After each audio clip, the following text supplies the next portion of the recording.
I'm very happy to be here today. Welcome to our event. Today we are co-hosted between NATIA, which is the North American Taiwanese Engineering and Science Association of Silicon Valley, and Monty Jade West, Science and Technology Association. Today we're talking about transformation in the communications sector, focusing on technology, security, and investments. Today we're joined by Yuan, Director of Strategic Business Development for ARM, Jesse Shah, Co-founder and Chief Executive Officer of AgilePoint, Maverick Shih, member of the board for Acer, Kyle Park, Co-founder and Managing Director of Harvest Management Partners. My name is David Jang, Chairman of Monty Jade West, and joining me today will be Gary Nee, President of NATIA. So just as a reminder, this event is recorded. If you have any questions, please utilize our Q&A function. You will see that at the bottom panel, it says Q&A. If you see other people's questions and you enjoy that question, please upvote them with the thumbs up button within the Q&A function. If you'd like to use the chat feature, please note that most of our panelists will not be responding during this event, just so they can be focused on the event itself. If you have any questions, feel free to use the raise your hand function. And one of us, either myself or Gary, will get to you and help you address some of your comments or questions. For the best experience, please toggle to gallery view so you can see all of our pretty faces. And I hope you enjoy the rest of our event. Monty Jade was founded in 1989 by immigrants from Asia. They bonded together to support one another because they were under-networked and under-resourced. Through this community, billions of dollars of enterprise value was created and hundreds of companies were formed. Even to this day, Monty Jade is focused on building community. We do this today under 3 pillars. The first pillar is our interview series, where we focus on celebrating notable community leaders through understanding their personal journey and how they overcame some of their many challenges that came their way. This focus on journey as opposed to success helps us better connect to the great leaders for the next generation of leaders. The second pillar is focused on technology forums, in which we bring together a community for great new ideas to understand some of the changes happening within the ecosystems.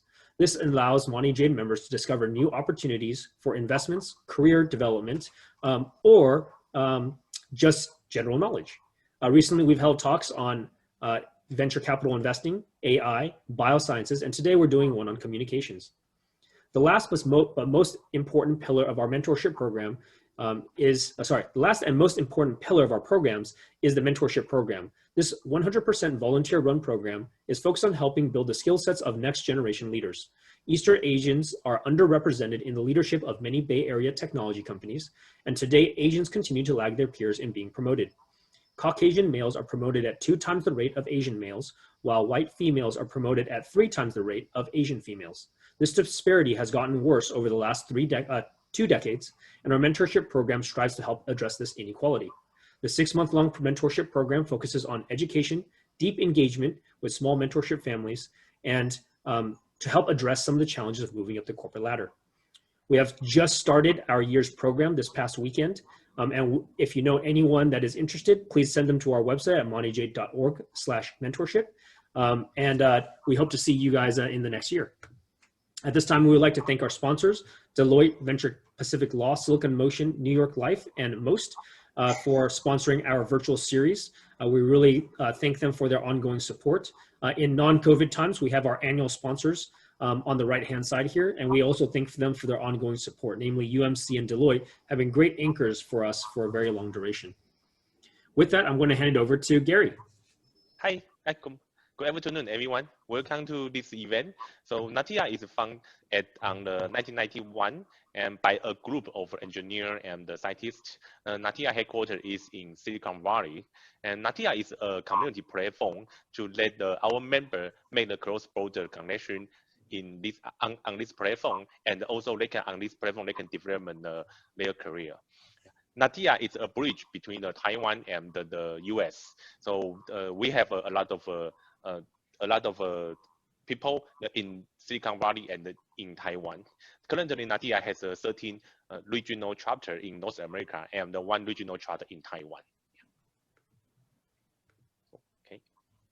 Yeah. So every year, NATIA hosts a lot of events. We have 3 major conferences: US, Taiwan, Startup Forum. This is a conference for the startup Silicon Valley and the Taiwan startup company.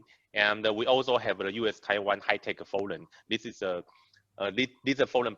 The major purpose of this forum is let our industry partner. We have between the Taiwan and the Silicon Valley, we have a chance to exchange our exchange the idea between Taiwan and the Silicon Valley. And we also have the one joint conference with IEEE called the New Computing in Frontier. Every month we also hosting several seminar, and we invite a lot of the experts. They are coming share us their idea as a new technology. End of year we also have the annual banquet to let our member can sit together exchange their ideas. Yeah. Of course, we do have a lot of the social events in every month. So this is Natia, the sponsor. We thank our sponsor. Then without their helping, then we cannot help our community. So we have a sponsor from the different company and the different organization. Yeah. So this is Natia. Welcome to join Natia. Welcome to follow Natia. You can visit our website to get the latest our news and our events. Fantastic. Well, at this time, I have the great pleasure of welcoming our great panel here. I want to start first with Will. Will is a director of strategic business development for ARM. He works currently and is responsible for the company's growth strategy, strategic investments, and M&A. Will is a professional strategist with rich experience in the technology industry, and he has worked for Intel, MediaTek, Connexent, Tyco Electronics, and he was also a consultant at Bain & Co. With a focus on TMT. He is also an adjunct faculty at the School of Management at San Jose State and teaches strategic management classes. He holds 3 patents on mobile communication and was the first author of 2 research papers on wireless network in IEEE at the IEEE conference. He is also a Chinese translator of the popular book on strategy and innovation, You Can Kill an Idea, but You Can't Kill an Opportunity. Will earned an MBA from the Ross School of Business at the University of Michigan and an MS of Computer Science from the University of Riverside. Second, I have the honor of introducing Jesse Shah. He is the co-founder and chief executive of AgilePoint. And he is also the Natia president in 2019 and vice president in 2018. AgilePoint is a Silicon-based Valley company that delivers disruptive no-code, low-code innovation to democratize software application development. Prior to AgilePoint, Jesse was part of the founding team at DataViews, who pioneered the visual-based real-time decision support system. As VP of Product and International Operations, he helped architect its sale to GE. Jesse was also the VP of Strategic Solutions at Uniscape prior to joining DataViews. Next is Maverick Shih. Maverick is a member of the board at Acer. He has served as a board of directors member since August 2019, and he specializes in cloud services, technology applications, and systems integration. He also serves as the chairman for Acer Cyber Security and Acer Synergy Tech. With a PhD in EE, electrical engineering, Maverick joined Ali Microchip in the US as an engineer specialized in IC design to start his career. In 2004, he was a lecturer of mathematics at Fujian Catholic University in Taiwan before founding his own startup, Mavs Lab Inc. In 2005, he was doing research on IC design and imaging and analysis. Maverick then joined Acer as a special assistant to the president of the cloud computing technology business to help oversee personal cloud services and laying the foundation for Acer's cloud services business. This cloud business later became the BYOC, Bring Your Own Cloud business, in 2014, and Maverick was then promoted to president, supporting an overall transformation for Acer. Maverick holds a Bachelor's of Science, BS degree in Applied Mathematics at the Fujian Catholic University and a PhD in Electrical Engineering from the University of Southern California. Fight on. That's also my school as well. Lastly, we have Kyle Park, co-founder and managing director of Harvest Management Partners. Kyle has more than 30 years of experience in investment banking, M&A transactions, strategic advisory, and leading both early stage and public technology companies. For the last 10 years at Harvest, he has run over 50 sell-side processes and engineered many successful exits. Before co-founding Harvest, he was the chief financial officer of Vast Systems Technology, a global provider of embedded software virtualization technology. VAST was acquired by Synopsys in 2010. Prior to that, Kyle was CFO of several startups, including Jasper Design Automation, Reshape, ET Networks. He has raised more than $250 million in venture financing in his career, and he has also held senior management positions at 3 public companies, including Niku, which was acquired by Computer Associates in 2005, Simplicity, which was acquired by Synopsys in 2008, and Synopsys itself. His first position in Silicon Valley was with Samsung Semiconductors. He has a bachelor's degree in finance from Cal Poly San Luis Obispo, and he's completed his MBA from the Santa Clara University Levy School of Business with a concentration in international finance. With that, thank you all for joining. We want to first start off with Will. Will, you want to do a quick overview of yourself and ARM?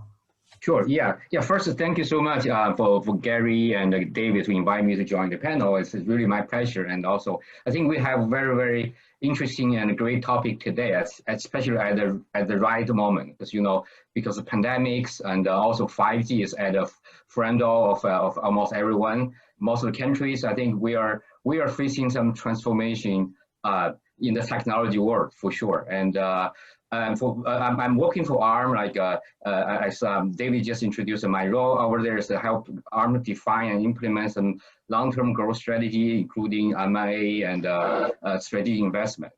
And so my view, look at the progress mostly from the computing, because ARM is a semiconductor IC company. Our main product is CPU, GPU, and as a matter of fact, about 95% of the smartphone are using ARM CPUs, and a large percentage of them also use ARM GPUs. And by this last month, ARM's partner, actually, the most semiconductor design house has shipped over 180 billion chips accumulated in the last 25 years. So it's a huge number, and we have a large ecosystem and in the tech industry, basically help to drive the mobile revolution. We call it was the last biggest technology revolution in human history. And like I said, I'm looking at problem mainly from computing perspective. So I see like these 3 major trends happening today and moving on in the next 5 to 10 years.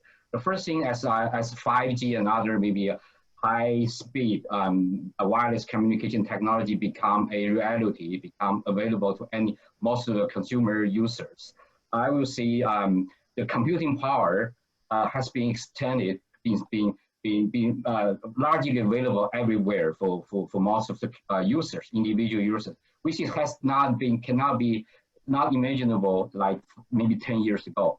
And a lot of the high computing power at the cloud and in the data center can be easily available because thankful the high speed wireless or internet connectivity. And next thing, with that, we are seeing a lot of application being promoted, being introduced by major technology companies, including the cloud gaming, right? Basically, you don't need at this moment, you don't even need a high power, very powerful console or PC to play game. You can just have everything run on the cloud and basically render to your 5-year-old PC, laptop, or even a 5-year-old a smartphone. So this is, and then you can completely enjoy the AAA gaming experience. And the next thing trend I'm seeing is because of this trend, this 5G thing, and the computing become very, very complicated problem. And if you let me quickly go back to the history of computing. If you say if you are familiar with the history of computing in like 70, 80, maybe part of 90, when we talk about computing, it's all about CPU, and so that's about computing. And when we are in the 90s, we see that there's a huge demand for the graphics, for the image processing. So with that, the GPU become one of the another important computing tools we need to use, or resource a good computing solution need to have. And moving on up to the around time frame around 2012 or 2013 time frame, machine learning AI quickly actually resurface and also pick up strong steam. And now today, everybody talk about ML AI. So, and in that sense, another dimension of computing become critical. And we see the, I mean, almost all the semiconductor companies is working on some neural network processor or NPU, and Google is working on TPU, tensor processor units. And basically that's about machine learning. So with that, the computing become very complicated problem. It's not just about CPUs, not just about GPUs, not just about AI. It's a good combination of everything. And to make it more complicated, because of the 5G or the network and the wireless network, where do you make the computing happen? Become a very complicated problem. It can happen in the cloud, it can happen on a device, or it can happen between somewhere on the edge. And how to do that? So we are thinking this is basically there's something called a heterogeneous computing become a very interesting new technology, new trend. Basically, you just grab a piece of whatever computing you need and put them in one either chips or device, and then distribute computing at the optimize all the performance and power consumption and distribute them at the right location. Then help you to deliver the best computing experience to solve the performance, the power, and the latency issues. So this is the second trend I'm thinking is happening, and also my company and a lot of other companies in the industry are working on that to offer the solution on that. The third one, I think, is because of the computing happening everywhere, the data, we collect data from everywhere, processing happening everywhere. Security and privacy become a more and more critical issues. I'm not, for myself, I'm not expert on the privacy and security, but I believe on the panel, we have a couple of experts on that. They probably more focused on that. But as my company ARM, we have some solution. We work on some solution, and at the semiconductor chip level, help to solve the security and privacy issues. With that, I think that's conclude my brief introduction of the topic. Thank you. Well, thank you very much for that great overview. I want to jump next to Jesse. Jesse, could you give a high-level overview of your company and kind of how you guys play within this ecosystem as well? Okay. Hey, David, I actually quickly pulled a couple of slides together, so maybe I'll just use that. Can you see my? Yep, we can see it. Great. Okay, and firstly, everyone, let me just share my slide here. So today about AgilePoint, we founded AgilePoint actually after seeing the .com crash. Okay, so in a way that from there we recognize that really everybody in the .com era, a lot of companies were investing in a lot of technologies. But after that, you talk to a lot of CXOs, everybody was saying that, hey, we thought we invest in a lot of technology, we were getting agility. Technology doesn't equal agility, right? As a matter of fact, you were creating application in writing code. Once you started writing code, you started introduce the agility, really, right? So really, that's, like I said, that's really, got us to really start building this even back then, right? And local now becomes just about 3-4 years ago and become one of the very, a trend and growing trend now. As a matter of fact, in last week, one of the biggest news was everybody was talking about one of the new no-code startup. They raised $200 million from one of the VC, and was valued $2 billion. And everybody say, where's the technology at, right? So that just, kind of all the hypes and everything are happening. But really, right, why? Why the market was started looking at no-code 3-4 years ago? Really was driven by digital transformation, IoT and AI, machine learning. Digital transformation in a way, right? It's also because of IoT, because of all the data, just like we were talking about with computing power, with cloud computing, with the ability that to really implementing a lot more computing capabilities in a lot of ages, right? And really now you have a lot of different way application now becomes by nature has to be distributed, right? And there's a lot of journeys, a lot of orchestrations, and that's very difficult writing in code, really. And at the same time, but if you look at the enterprise perspective, a lot of companies say, we built all these applications in the past 10, 15 years. What do we do with them? Rebuild, right? You got to rebuild into this new architecture. But the thing is, it took you 10, 15 years to build them. Are you going to take another 10, 15 years to rebuild them? No. How can you do that in 1 or 2 years? It's going to need a new trend, new way to do it, right? And now if you look at IoT, we used to build application. Most of the consumers of the application used to be human, right? And you probably know that a lot of SaaS companies say, hey, today between 1 a.m. to 2 a.m. we're going to shut down. Why? They're going to do some changes. But what if applications serving IoT devices? They never go to sleep. When's a good time to change? No, right? You got to make your application now become a lot more adaptable, right? You can adapt dynamically. And then when you come to AI machine learning, we used to writing application that you're collecting requirements. But in the future, AI machine learning will continuously discover new requirements and telling you. You're not going to say, hey, wait for me. I'm going to go back, get an engineering team to change the code. It would be right back, too late, right? So those are really the trend, right? Really, a couple of very important trends. And this kind of trend, obviously local has been adopted a lot more now in the business computing by started pushing into AI, pushing into IoT, pushing into the operational field, right? From business computing to operational computing. So I'll give you one example, right? When they talk about digital transformation, here's a Fortune 100 company, right? They had 250,000 users. And they built about more than 8,000 applications throughout the last 15 years. And they say, we need to modernize. We need to transform to this new digital transformation. And they say, how can they do it, right? So they're using a platform, right? They chose our platform in a way that in 2 years, they built more than 1,500 applications. But this was not built by IT only. It was actually built by IT and the domain expert who are not software engineers,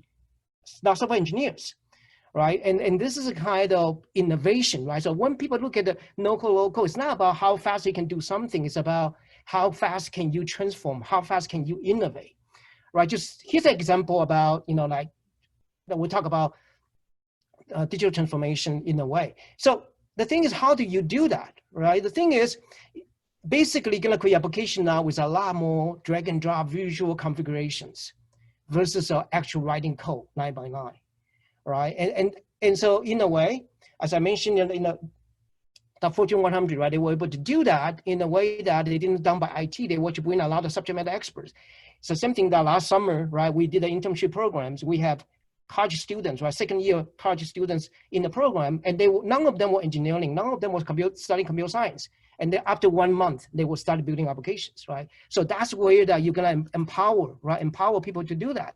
As I mentioned that, right now, this is being used a lot more in business, right? Like, when you do to do process automation, orchestrations, building a lot of data-driven application, mobile applications. And so, and one thing, right? One thing in terms of that, in the business right now, one of the biggest challenges, everybody's got a lot of silos.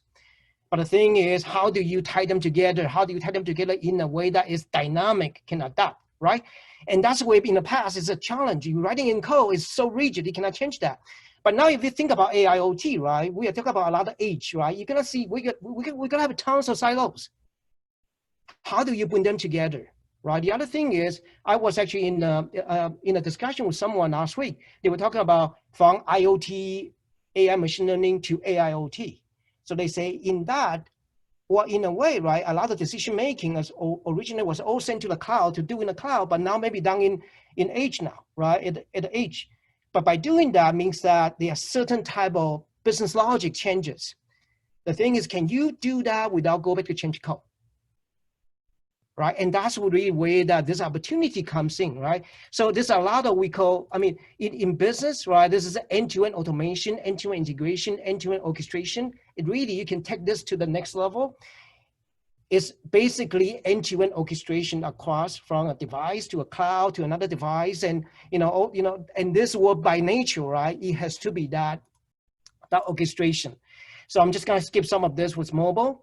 Right, and so the way that application can be deployed, it can be, you have to support all type of different potentials, right, from distributed to centralized in a lot of different ways. So now I want to kind of quickly just take that idea and start, as I mentioned, that how do we take this into pushing into, like now business computing, right? Start getting into operational computing, right? Just like this is a Gartner. Gartner is one of the leading analysts. I'm sure that you in IT, you probably you know Gartner. They were talking about really what we're looking for today is hyper automation. Everything has to be automated, right? But the thing is, if in the past, if you do that in coding, you can only do maybe 1% or 2%. But now if you say, hey, you can do 100%. How are you going to do that? And again, that drives a different architecture to be able to do that, to do that, right? So what would be the architectural evolvement, right? Today, basically, if you look at this right now, right, this is like used to be we collect requirements and then developer write code. But with no-code, low-code today, a lot of company does is you give me requirements, I generating code for you. So you get a sense of fast. But the thing is, if you generate into code, AI machine learning still cannot change that at runtime because it cannot change code. Like I said, that I know that people try to do that, but the technology is not mature. It's gonna take a while for that to mature, right? So really, the technology has to go beyond. In a way, if you're looking at no-code, low-code, not just make things faster, it's about empower subject matter experts so that you can start to have that cross-discipline innovation become possible. Right? You have to have an architecture in a way that what you design is what you execute directly without translate to another coding language, right? By doing that, now you have a chance that AI machine learning can touch that, can change that even in runtime, in real time. Okay, and that's what we're talking about. And the same thing, right, with blockchain, right? This is like, I would listen to a couple blockchain experts were talking about. They say we want to make blockchain a mainstream.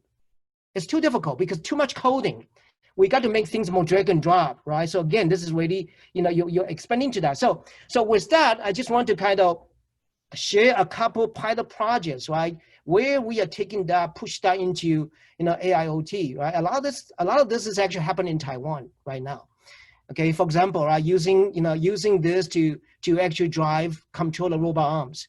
One of the challenges, because they are 20-something robot arm vendors, they all have proprietary way of programming. If you're a student in school right now, which one do they learn? They learn one, they learn two, they go out later, they bump into the other 20 different vendors.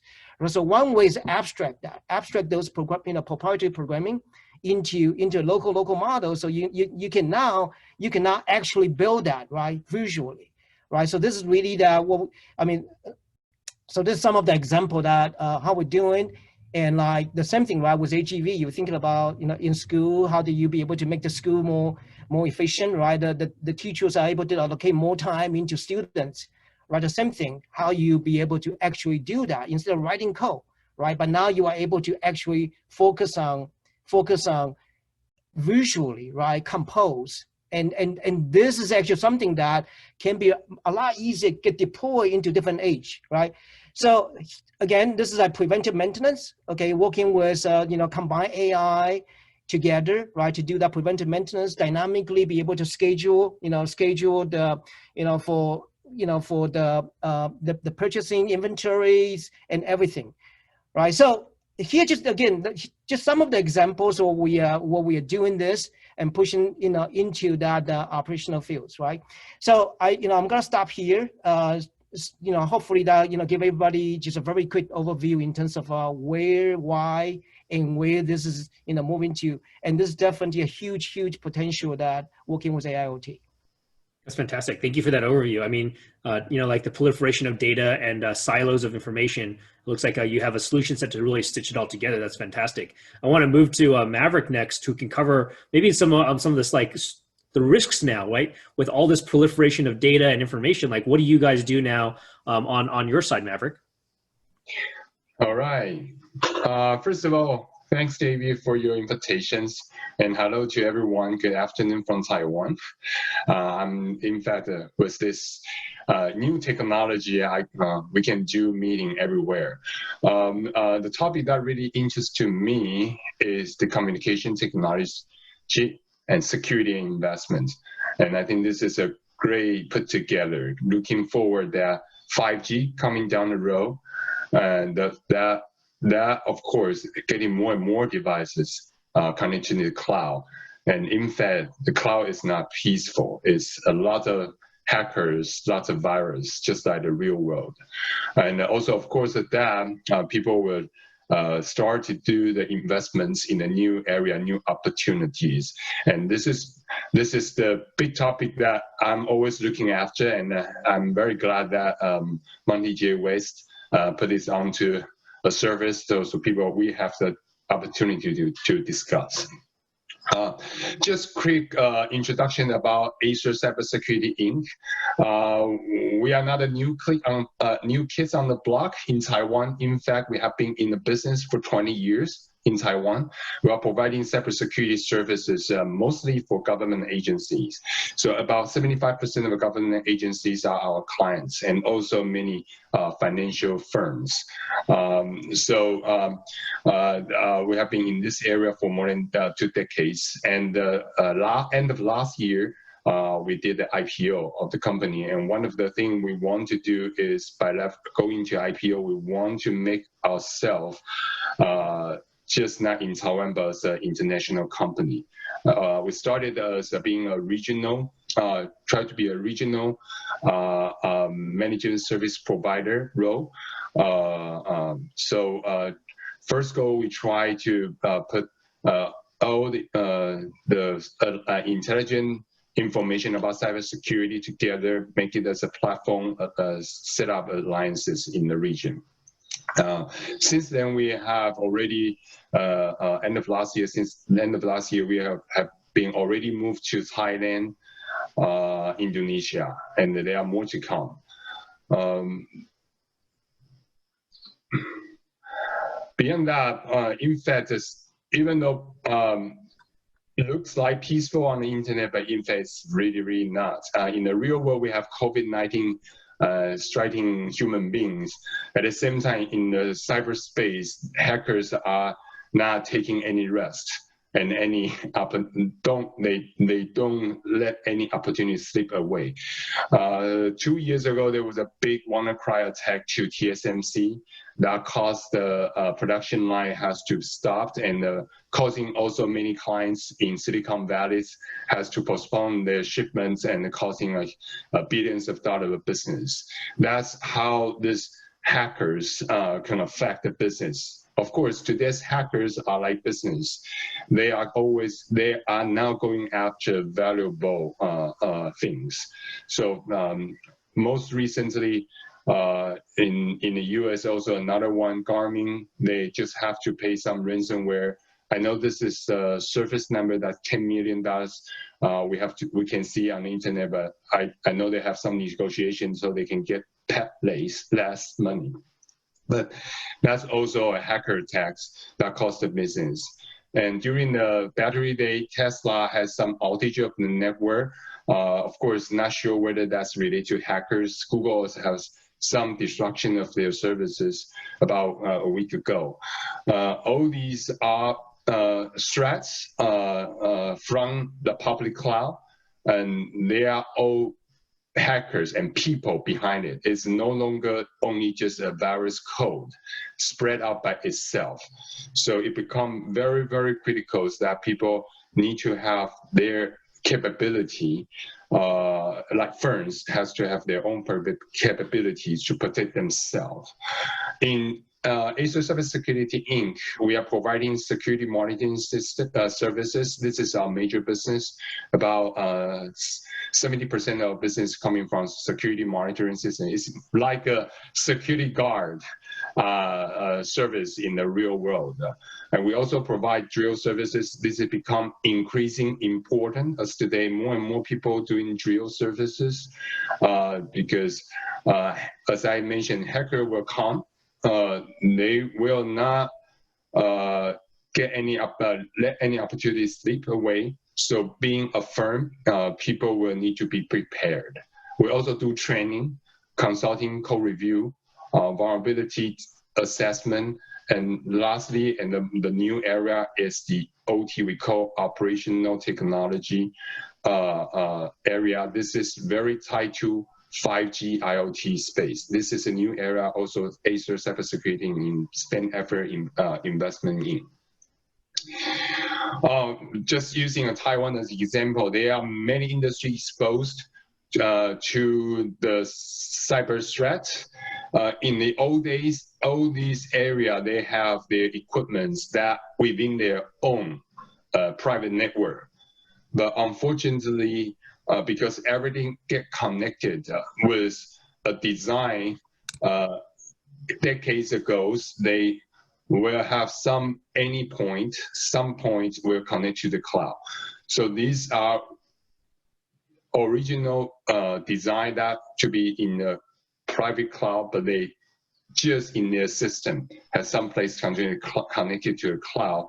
So we are able to get in. So it's spread out into the many different industry, in infrastructure industry like energy, manufacturing, property management, government agency, education.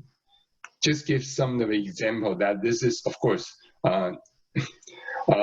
this is one of industrial control equipment that in one of our clients' facility, we are easy penetrated from the outside into their PLC made by Schneider.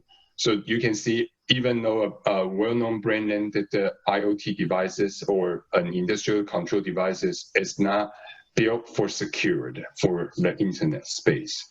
This is another DVR system. I mean, webcam, these are very vulnerable devices. You can easily get into the system. Usually don't have security set up, or they just use a default password. I think different country has the same story, hackers attack. Sorry, some of the news in Chinese. On the left-hand corner, that was the day when ACSI, Acer Cyber Security, Inc., when IPO ring the bell. That was the day that Taipei Exchange told us hacker has sent in a notice that they are going to give them a DDoS, denial of service attack, next week. And well, Taipei Exchange also happened to be our client. And we do drill service every year. So they are prepared, in fact. So including Taipei Exchange and some other financial institute, they were safe to pass this attack.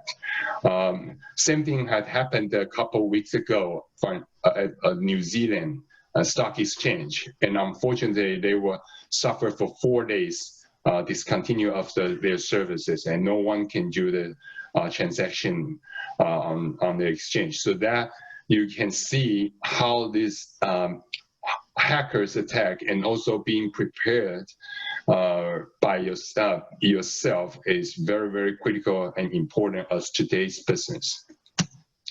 This is a tool that we can help our customer to do DDoS attack drill and etc. So I'm going to stop here and I hand over my talk to David. Thank you. Thank you so much for the overview there. It is definitely of some very concerning information, especially with the proliferation of devices, of where there could be some security risks.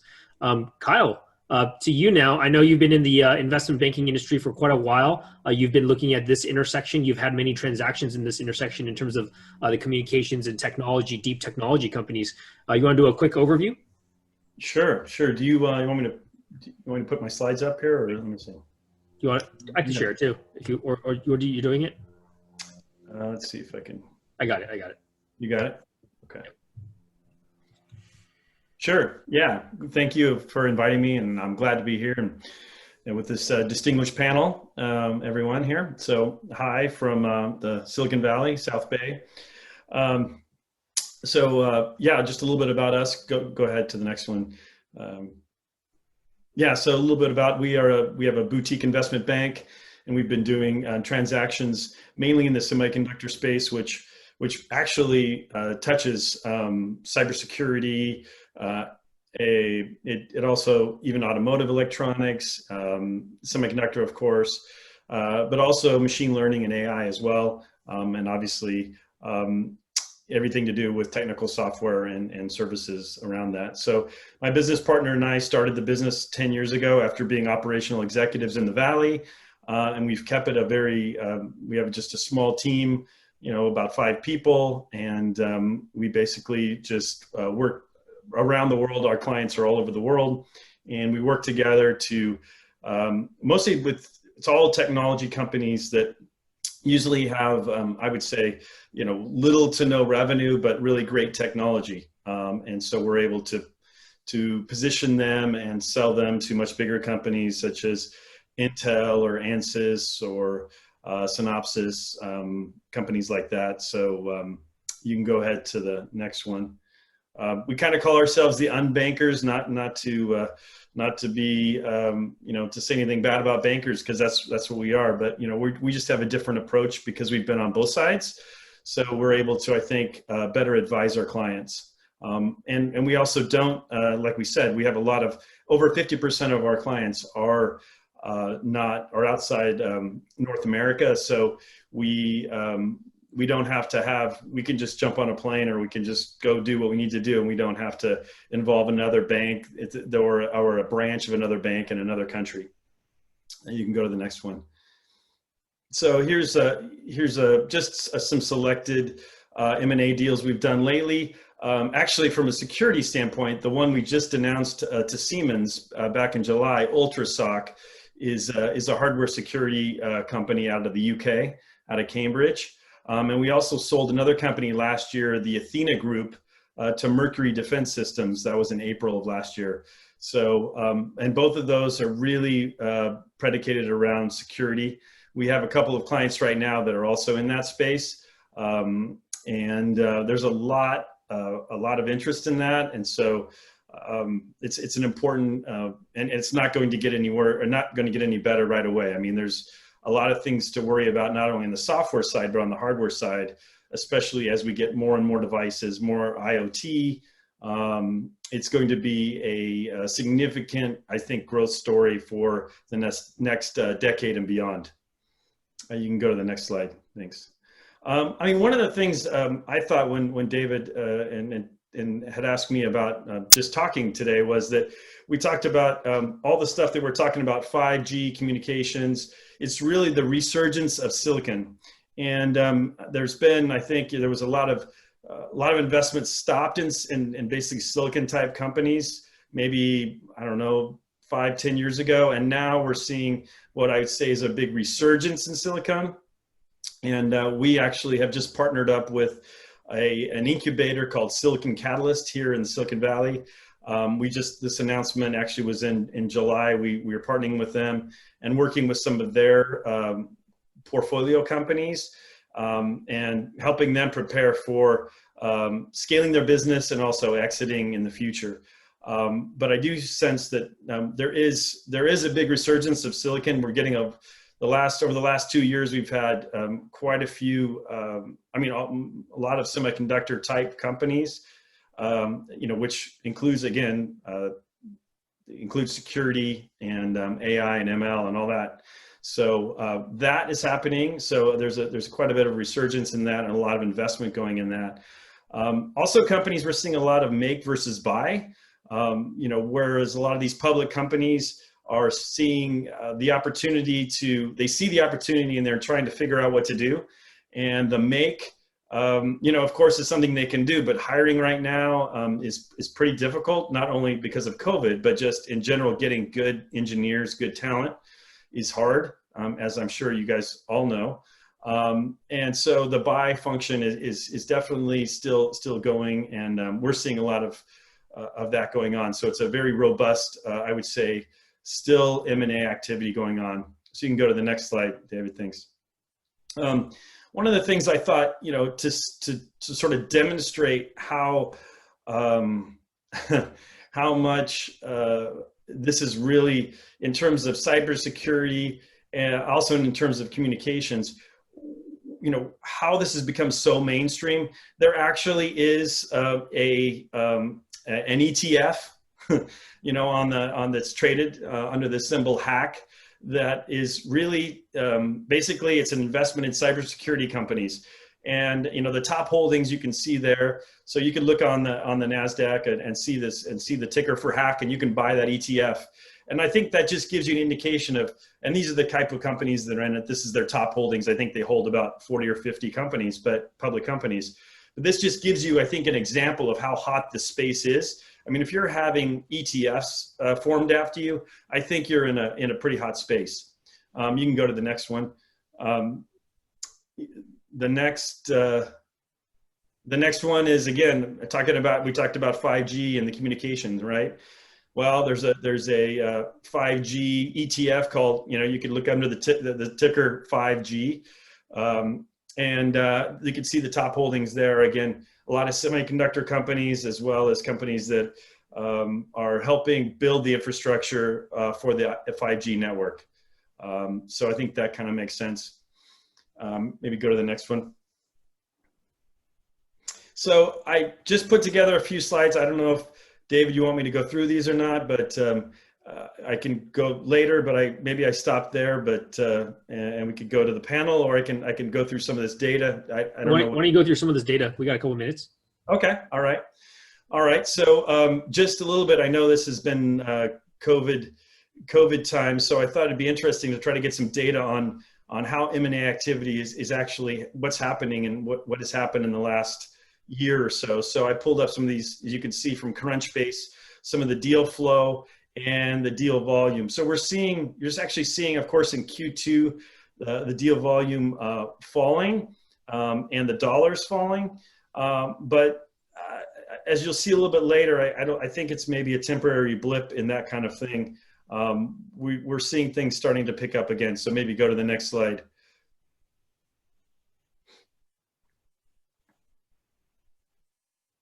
So also investment, so early stage investment also fell quite a bit during the quarter over quarter, the last Q2 from the prior years.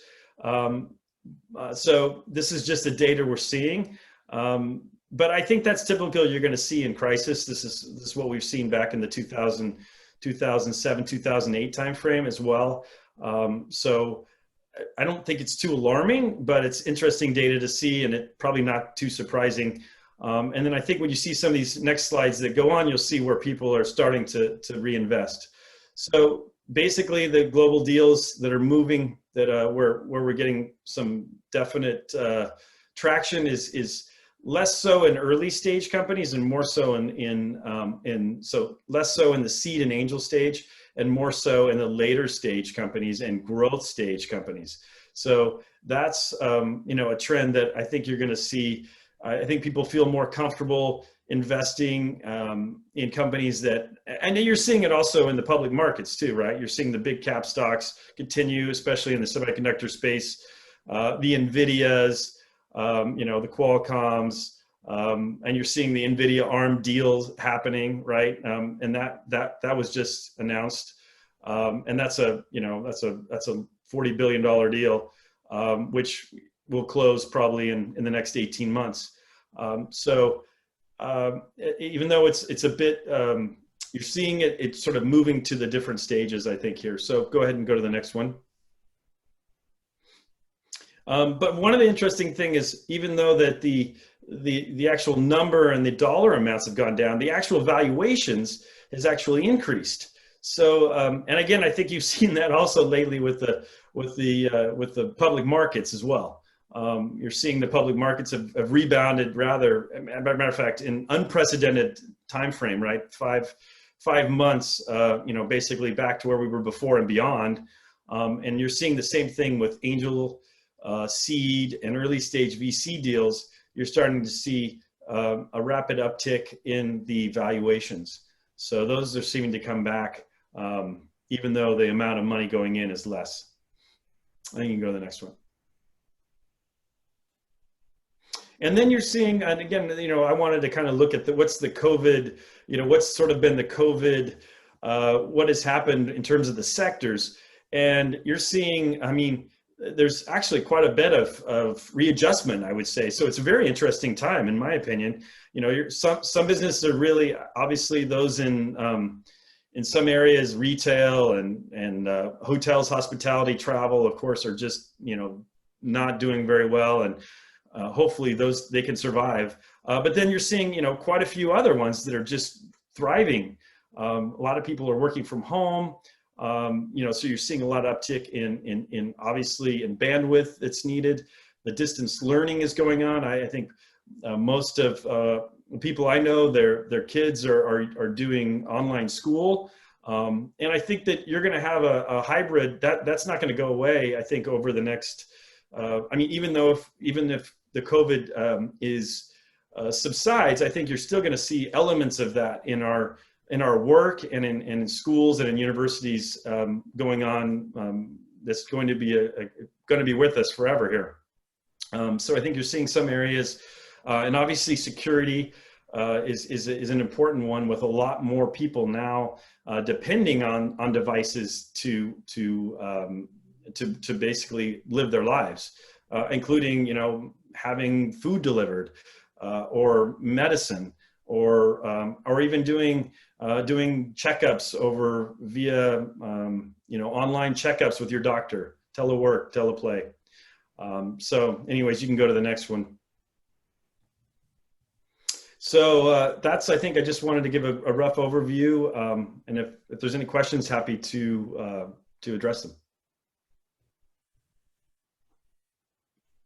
Well, thank you so much for that overview of the market. I know COVID has really definitely shifted some stuff, but it's glad to see that some of the trends still are staying intact. With that, I'm going to pass it to Gary so you can kick our panel off with some questions first. Gary, you want to kick us off? Yeah, yes, yeah. Hi. First question to the Whale. So how do you thinking about the low power edge device impact the data creation? Yeah, I think this is a very interesting question, and also it's a very complicated situation over there, right? So and first thing, let me explain what my understanding of edge, right? Edge devices, because I heard like at least 5-6 different definitions of edge. What is edge? Within ARM, we think edge is a device that's basically the large connection to your mobile devices or whatever. Maybe it's not mobile, but to your end devices. If you have a smartphone, your edge device could be your base station, right, or small cell in the 5G world, and all could be even your Wi-Fi gateway, right? This is edge device we're talking about. So, and with 5G, they're trying to deliver high bandwidth, low latency, and also they try to do the densification, which means the cells can be smaller and small cell or even some micro cell. So you connect to a small base station, and the small base station can handle a lot of data processing and a lot of basically. Also, they bypass some of your data request to the cloud. So with that, and you will see this is small cell will be everywhere. And it's very small, and the coverage is much smaller than 4G, 3G work. And also the number of devices will increase significantly. As a matter of fact, and one of the promise 5G try to deliver is called the massive machine type communication. That promise you can basically you can handle over up 1 million devices with 1 square kilometer. That's basically a huge amount of devices we haven't seen in the past. With that, you will see large amount of devices. And those devices will generate large amount of data. Those devices can be as simple as a temperature sensor, or can be as complicated as a smartphone, or maybe even some like security camera, right? And all those devices will connect somehow to the cloud through the edge. And how do you handle this data? Become a very complicated issue. And even realistically, even with the bandwidth 5G has promised to up to gigabit per second bandwidth as throughput, you still cannot, you shouldn't think about transmitting all the data back to the cloud. And many of the data has to be consumed or processed locally at the device. And some of them will be passed to the edge. Edge will definitely process some of the data, and some even can be terminated at edge, and the decision or whatever the result can be passed on to your end devices. Or for some more complicated or more computing intensive data requests can be passed to the cloud, to the data center. That's most likely going to be the scenario as we believe in moving to the 5G world. I'm not sure that can answer the question. Or Yeah, thank you, Will.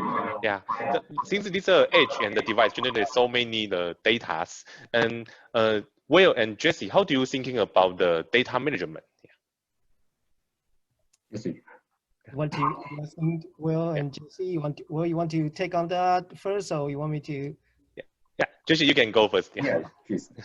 So okay, so in a way, in terms of now we talk about the age, right? We're gonna collect a lot of data, and I think we were talking about in the past, we pass all the data back to the to the cloud, and but the bandwidth, it's not just the bandwidth, right? It's also about the security, right, along the way, right? The other thing is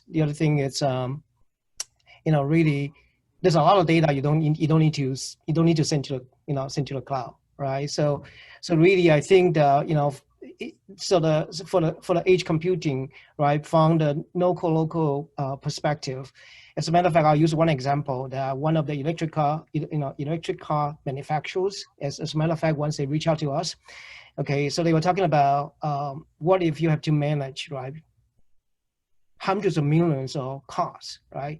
I mean, if you own Tesla, you probably know every couple of weeks they say, hey, there's a new software to download, right? And then you have to pick a time, and usually want to pick a time is like in the early morning, right? You're not driving a car. It may take an hour or 2 hours to get a download.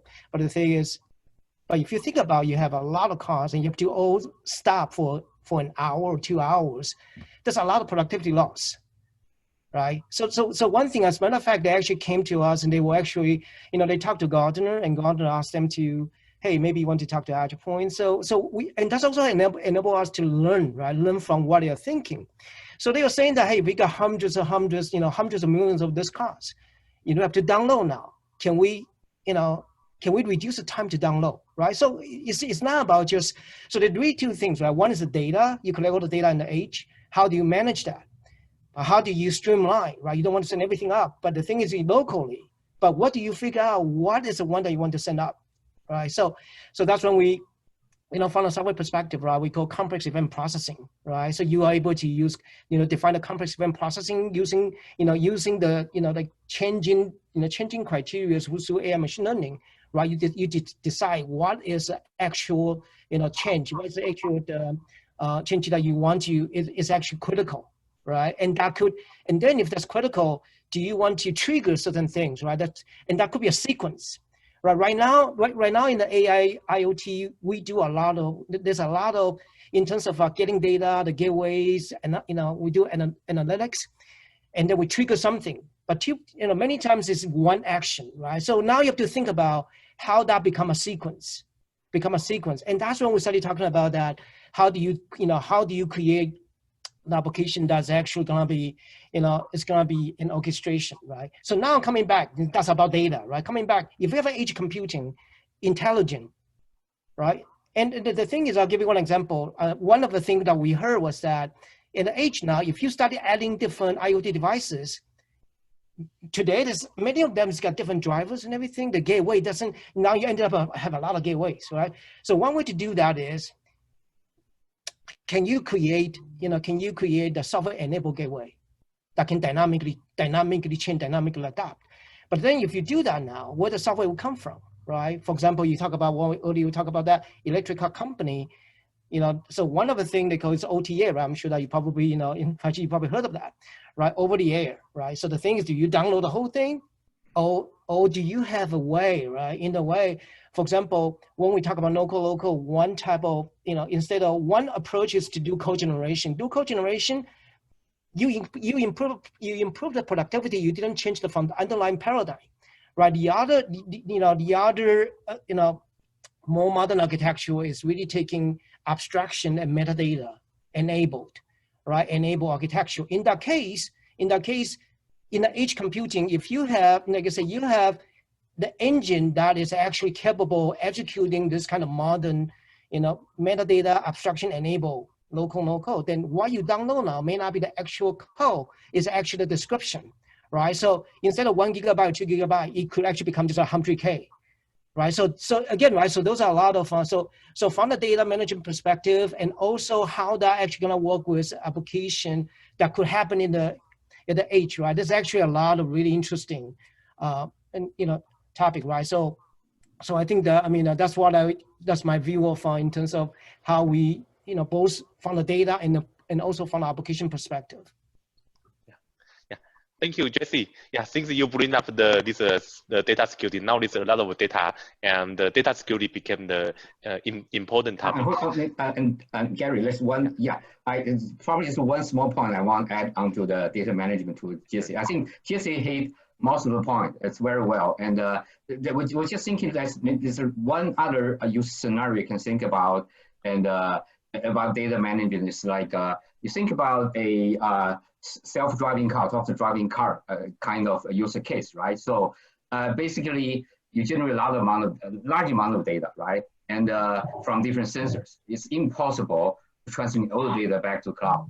And also, it doesn't make sense to do that. That's one thing, and that has been very well explained. Also, for the security and privacy issue, you don't want to transmit all the data back to the cloud, right? And however, for this specific user case, there's other issues, and you have to think about. One is reliability, because we know even with 5G network, you cannot guarantee 100% reliable. Even with that 1 second loss of connectivity, people can die, right? That's very critical thing. You have to handle them locally in your car.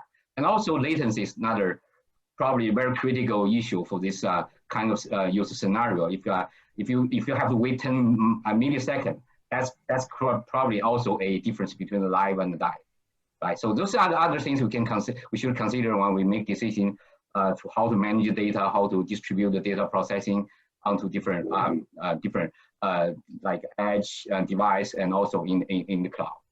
Sounds good. Yeah, thank you, Will. Yeah, thanks for you bring up the topic. I think there's data privacy is also very important point. So since now we have so many data, and we have data security, data privacy, and Maverick, how do you thinking about the data security? Yeah, I think the Acer is in here is expert. Yeah, how do you thinking about data security? Yes. Well, thanks, Gary. For data privacy, there are many countries start to have their own data privacy laws. Like in Europe, the most famous one is GDPR.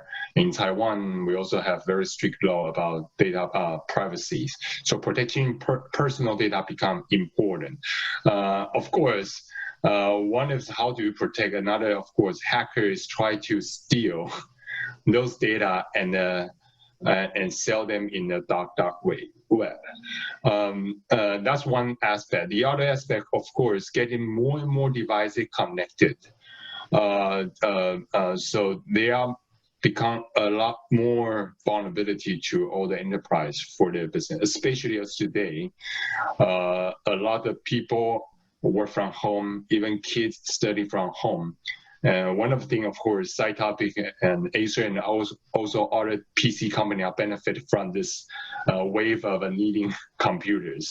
But all these are also increasing the, I would say, increasing the opportunities for hackers to hacking into big enterprises.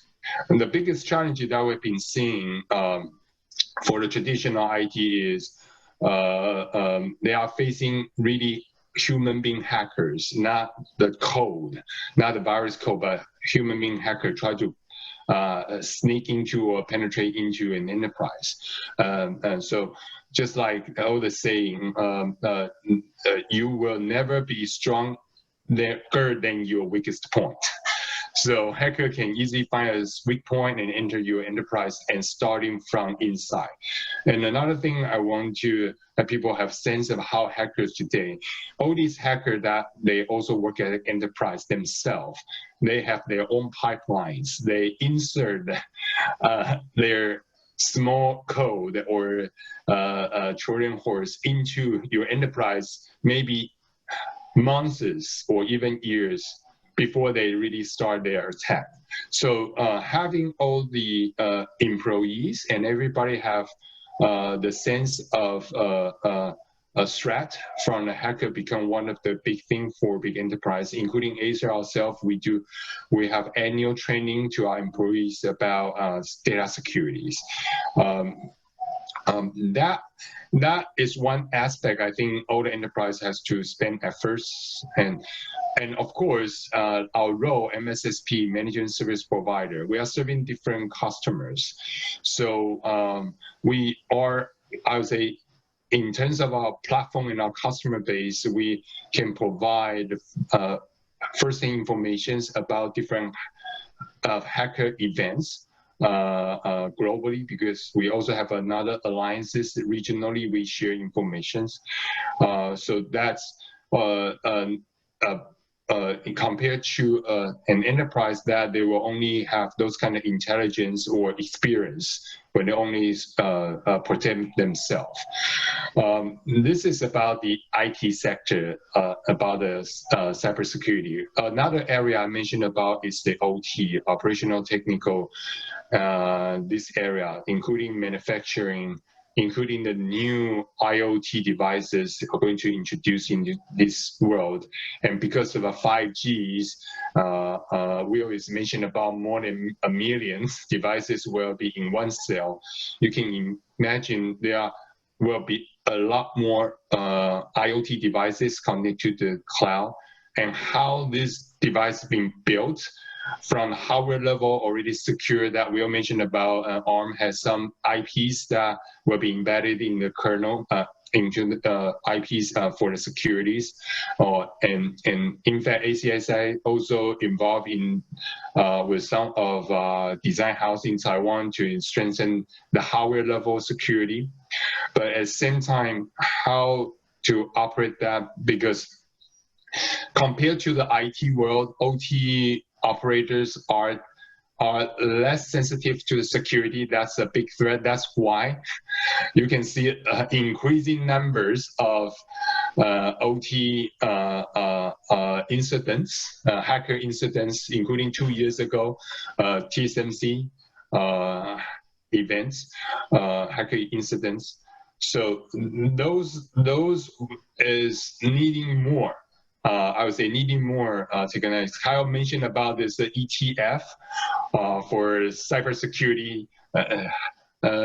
It's interesting enough, about 2 months ago, Taiwan also have an ETF in that topic. And what we see is, because we are starting to provide critical infrastructure cybersecurity in Taiwan, the challenge that we have is there's no existing equipment for the OT area, like for example, spatial security oriented equipment for infrastructure for the manufacturing flow.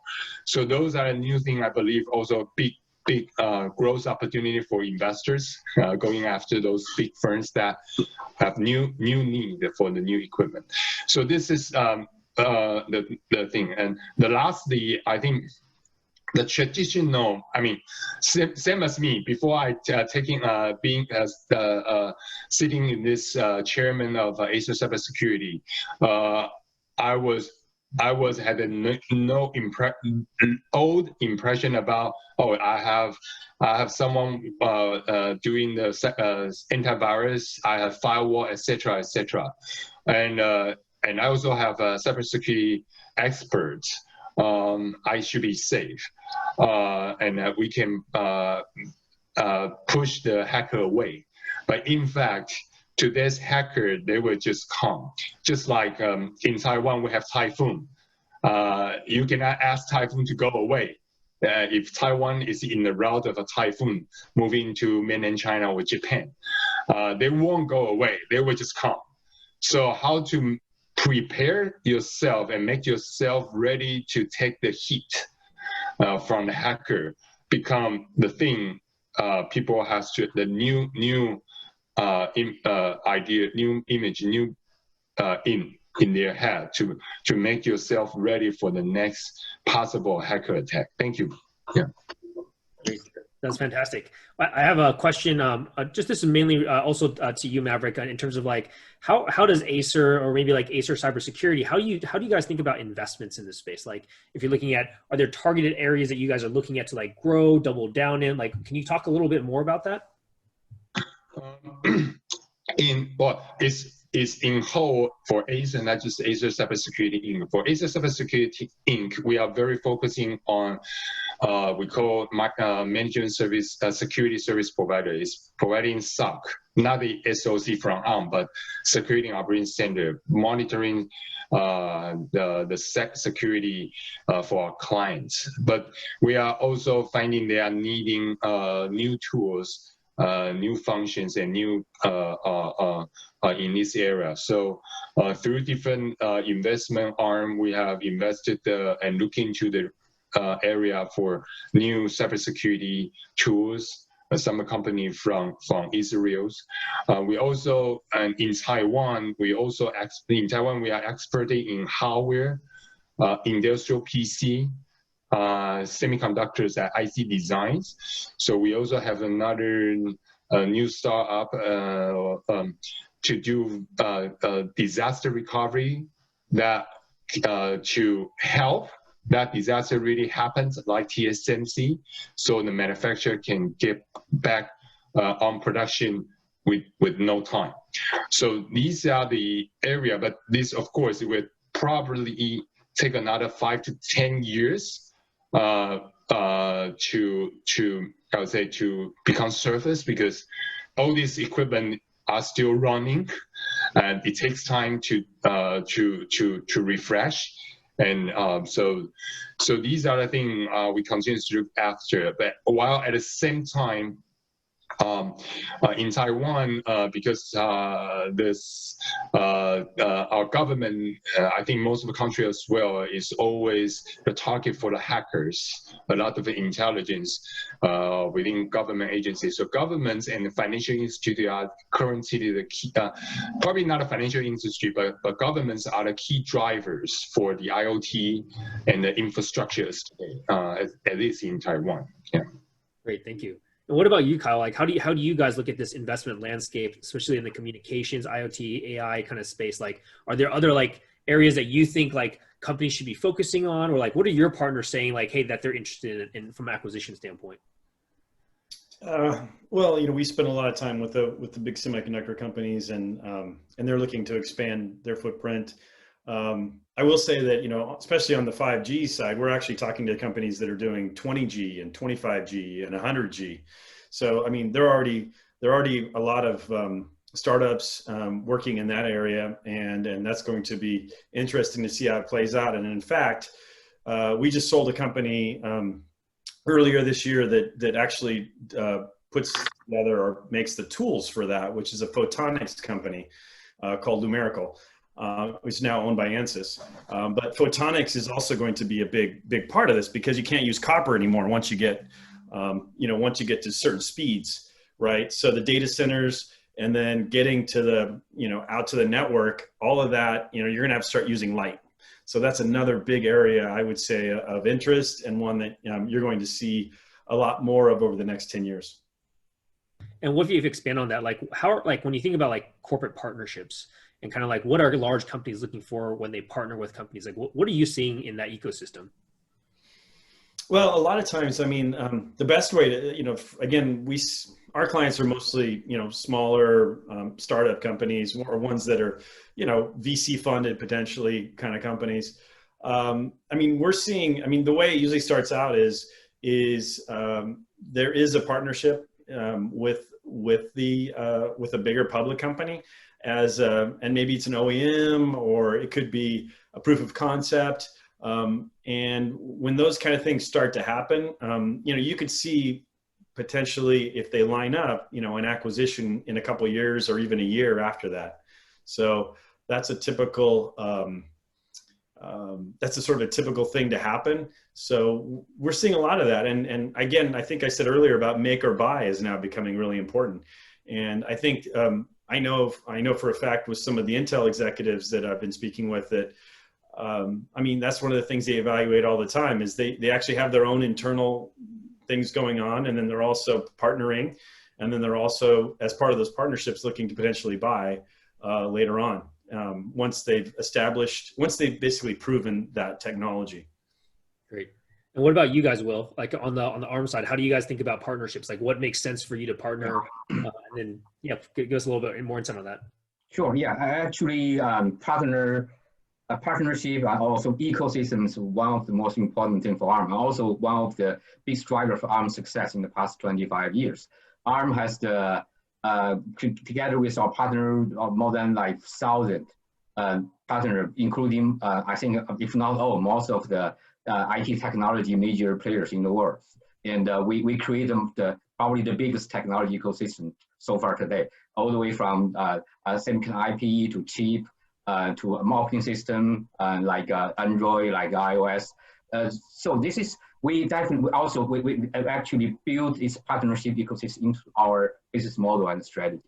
And our success basically is come from our partner success. The business model for ARM is we license our technology to our semiconductor customers or partners like Qualcomm, like Samsung, and like MediaTek. They build the chip, and we take each chip they sell, we take a small part of as a royalty. So the more chip they can sell, the more royalty we can get. This is how our success depends on our partner's success. And meanwhile, there's a couple of choices. If we look at the ecosystem or look at partnership, we can be very passively stay here, wait for our partners to sell more chips, or we can help them to sell more chips or sell more high value chips with new features. How we do that? We have a strategy called push and pull. Basically, we try to push our new product, new features to the immediate customer like Qualcomm, like Samsung, and this semiconductor manufacturer or semiconductor design house. And meanwhile, we definitely include their customer, which is mostly like OEM, who build smartphones, who build some mobile devices into our ecosystem. And we have a very close relationship with most of them. And we have regular communication with them. And we talk to them frequently. Basically, we try to influence them. For example, for the security, we have some new products we will be developing and try to promote. Something like, for example, like the confidential computing. And we introduce this new technology, new solution to the OEMs, which is the phone makers, even all the software developers. And those software developers, those phone OEMs, they understand that, they believe this is probably something they want in the future. And then they will talk to their customer, which could be Qualcomm, and say, we need that. We need to support your chip. And the Qualcomm then probably think that's something they want from us. Those are the things the strategy will implement. We proactively to work with all the way through the ecosystem to help all this mobile ecosystem to advance in terms of technology, in terms of security, in terms of other things. And basically, that's how we see the partnership ecosystem as a foundation of our business model. That's fantastic. Thank you. Thank you for that great explanation. And how about you, Jesse? Like, I know you guys do quite a bit of partnerships with other companies as well, especially when you need to do integration. How do you guys think about partnering in general? Yeah, definitely. Thank you. So in a way that we are seeing our partnership program is definitely evolving. Okay, so what I say that in a way is that until today, right, we have a lot of partners. They tend to be certain SI, certain integrators, right? They take it into enterprise, and we are starting evolving our partnership in a way that because what is coming, right? What is coming is really the innovation will come from cross-discipline and cross-domain, right? So definitely, basically we're gonna have to combine everybody, like I say, the different, a lot of panelists are coming from the experts in the domain that we are not an expert, right? So in a way, what we are seeing now is we started, for example, we actually have company, right? The startup company coming to us right now, right? They say, hey, we are building, we're building a solution for the healthcare industry, right? It's going to involve some IoT devices, but it's going to involve a lot of this automation, a lot of this integration, orchestration as well, right? And they actually, and they say, for example, one of them, we just signed an agreement right now. What they're targeting is, they say, was a COVID-19 because of pandemic, and all the local healthcare agencies, right? They got a lot of funding now from the U.S. government, but they don't know what to do. They say, what can we do, right? And so we, without very quickly putting a solution together, right, be able to help them manage, right, and orchestrate and a lot of those, right? They don't know how to use the money, right? So that's why they came to us and say, hey, we need to get this done so quickly, right? So we're looking to build it on the platform, right? So for example, right, and that, like I say, so we are seeing that kind of that kind of more vertical OEM, study, emerging, right? And that's why we, like I say, in a way that, in a way that that's why we're saying that this is really where that you can enable a lot of innovation SaaS factory, right? And it's gonna take the multiple discipline, because we know like there's a lot of potential can be applied in there, but without the domain expertise from healthcare industry, we are not going to be able to put that together, right? So our partnership program now, going forward, is going to go into, going to expand into, like in the past, is a lot more service delivery kind of partnership, but now go into more technology, right? Technology, partnerships. And like, so company that like is strong in IoT, company that's strong in IoT, right? In certain domains, right? So those are the kind of partnership that we are actively developing right now. Fantastic. And then Maverick, I want to give you a last word here on partnerships. How does Acer kind of think about partnerships, and who's like a great partner you would love to be working with in general? What does that profile look like? We like to work with any kind of a partnership. Like for example, most recently, due to the big sales of a Chromebook, we also work with a new semiconductor chip vendor like MediaTek, try to build a new Chromebook for kids. For the security area, we continue to use our knowledge and our strengths to enable Southeast Asia as our target market, to make them more understand how to protect themselves from cyber attack, especially in the manufacturing sector. Lots of manufacturer, in fact, in Southeast Asia. In terms of in the investment area, we continue to look into the new need for the cybersecurity, as I mentioned earlier, especially for the IoT spaces. Some tools that we can see available in the US, in Israel. These are the big market we are looking after for tools, equipments, and some of the new hardware that we think we need, especially by the know-how that we have. I also mentioned earlier, we find partner and also we form startup to join develop new technology for the future need. That allow me, because that's an under NDA, allow me not to expose what I was talking about, but that would be a new things that for the future industrial control PC need. So while at the same time we continue to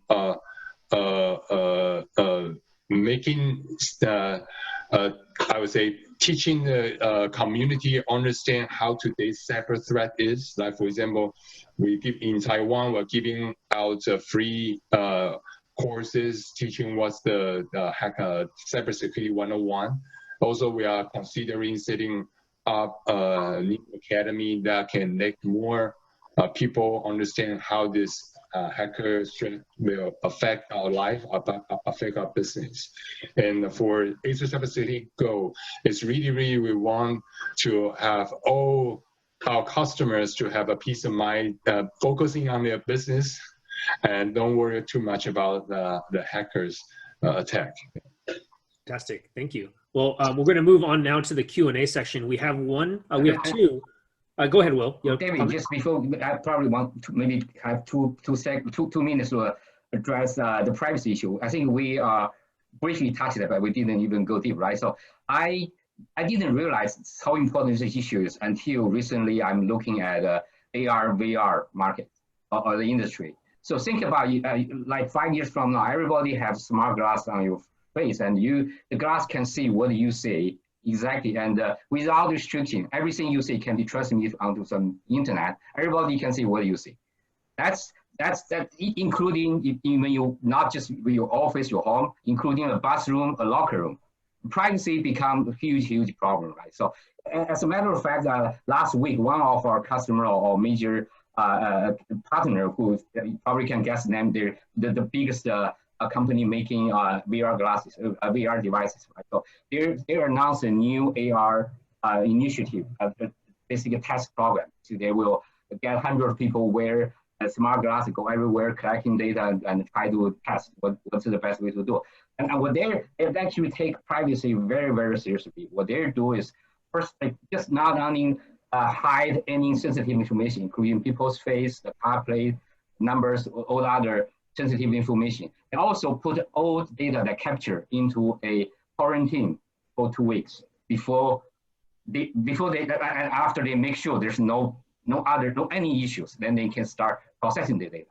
So I think the whole industry takes it seriously, but I would say there could be a lot of security hole over there. People could take advantage of your devices and try to intrude your private life and in different ways. This is maybe add another business to Maverick's company, right, in the future. Right? Yeah, that's why I want to add to the privacy issues. Thank you so much for adding. So we're moving on to our Q&A section. We have a question from Alan Weisberger, who is the content manager for IEEE Tech Blog. The first question here is, if 5G gives rise to more silicon companies, how come there's only 2 merchants in the market for 5G vendors, which is Qualcomm and MediaTek? Okay, I can take that question actually because all of them are our customers. We know the space very well. Actually, it's not completely true. It's not just Qualcomm and MediaTek. Actually, you should count Apple actually making 5G chip for themselves. As a matter of fact, probably next Tuesday or Wednesday, Apple gonna announce iPhone 12. People speculate it's gonna be a 5G phone, right? So this is the chip, the AP and the modem chip definitely gonna be either from Qualcomm from themselves. We don't know yet, but we will see for next week. And you don't forget Samsung. Right? Samsung is also one of our big customers. They make chip for themselves. And also, we have to remember in China, there's a company called Huawei and HiSilicon. Although they're experiencing some difficult time now, but they're a major player for 5G, not just for the devices, for the phone, also for the infrastructure, right? And also some other smaller company in China, we like Unisoc, like some others. We actually, as a matter of fact, we know their 5G chip development is on their roadmap. If not, for next year, it will be not far from that. So I wouldn't say it's just two of them. It's a hard industry. A lot of companies make a lot of investment into that, developing internally. And in terms of because this isn't just for 5G core technology, basically the transceiver on device and some technology built into the base station or the infrastructure. However, there's other things 5G can enable. And those probably is more interesting and bigger and also better for this smaller startup company. So probably Kyle know better than me on that regards, right? So that's kind of hopefully help. Great, thank you. Well, Kyle, do you have any thoughts on opinions about that? Yeah, I mean, I think that I think you may be right on. Some companies are doing their own internal things, but I think in general the market is 5G is not just making the chip; it's the whole infrastructure. And I think if you think about it in that context, you're going to see. I mean, there is a lot of expansion in that market. And there's going to be a lot of people that are helping build that infrastructure. Including like a company like American Tower, right? Who helps rent spaces to put the towers on things and puts the equipment together for that. So I mean, stuff like that, which is just you don't think about it, right? The whole ecosystem. So I think you have to think of 5G as an ecosystem, not as just a chip in general. But I think it's a hot space, and I think it's going to be continuing to grow over time. So I don't see any. I mean, it's the next wave, and then there'll be another one after that. So in terms of the space, go ahead, Maverick. Maybe because I saw Alan has a following question regarding Will's answer. Let me try to answer it a bit from Acer perspective, from a device manufacturer perspective. Making a 5G chip is really very, very expensive. You need to have a certain economy of scale. Huawei, Samsung, and Apple, they are market leader in the smartphone spaces. So they do have their own outlets. They do have their products. They can go to market directly. So that's why they are not make those 5G chips available on the market self-day because, but for the other guys, including I was used to be in charge of Acer tablet and smartphone business. Our business is relatively small compared to those big guys. We just have to take either Qualcomm or MediaTek solutions. By inventing everything ourselves, that we're making the cost of the devices way too high. So that is one of the reasons. And given the process of the new 5G is getting smaller and smaller, that means the cost of a manufacturing is much more higher. That means you need a much bigger scale of the economy. So all these add up together. Make I would say make this Qualcomm and MediaTek probably will be for the time being the best setup for all the 5G device maker. You may argue in the future that yes, there are a lot of IoT will entering this 5G spaces. They probably will have money. Maybe someone can build by themselves. What we see in the 5G area, there will be yes, a lot more 5Gs, but that would be a very like a long tail, lots of variations of IoT, and many of them are small quantities. That will also lead to a few merchants that offer chips. The big guys continue to make their own and to differentiate their product by themselves. Yeah. Thank you so much for that answer, Maverick. We are reaching our end of our time period here. Sorry for going over a little bit. I'm going to wrap. First off, thank the entire panel here for spending your weekends on a beautiful Bay Area Saturday, and thank you, Maverick, for waking up at an ungodly 6 a.m. Hour on your side just to join us from Taiwan. I really appreciate it, and I thank you guys all for your generosity to come out and support us. I really appreciate that. So I'm going to wrap up with a little bit of logistics from my end. And so just a reminder, our mentorship program for 2021 and 2022, supported by all these great companies here, has already kicked off. Our first workshop occurred last weekend, where Ron Yu, former VP of Salesforce.com, came out. Denise Peck and Larry Chang, one from Cisco and one from HP, both came out to speak as well. This is on our mentorship side. So we want to thank them. And if you have anyone that you know would be interested in it, please come to our website to register for next year's program. For Monty Jade's upcoming events, we've got a great board-to-board interview series with Jesse, who's here today. We're going to go a little bit deeper with him on his background and his history and his evolution. We also have coming up Carol Carpenter, who's CMO of VMware, joining us. We've got a forum on sensing AR and VR coming up on the 31st. We have a bunch of leadership forums. We then go into a bunch of board-to-board interviews going in through November and December. Wen-Shay Kleiner Perkins, general partner out over there, Li Guangyi, who is managing director at TransLink, and Rebecca Liao of VP, who is a VP controller of WePay, JP Morgan Chase. And so we have a bunch more on our website. We're booked out all the way almost till April at this current time. So if you have any questions, please go to our website to see our future events. Again, we want to thank our sponsors. Without their support, we wouldn't be here today. I want to thank them for continuing to believe in us and continuing to support us, especially in COVID, when everything has drastically transitioned. Gary? Yeah, we also want to thank our sponsor. And without their support, we cannot serving our member and having this event. Yeah, thanks all our sponsor. Great, and with that, we will conclude our event for today. Sorry for going over a little bit of time. Again, I appreciate everyone coming out over the weekend. Have a great weekend, and I look forward to seeing everyone soon. Yeah. Thank you so much. Thank you. Yeah. Bye-bye.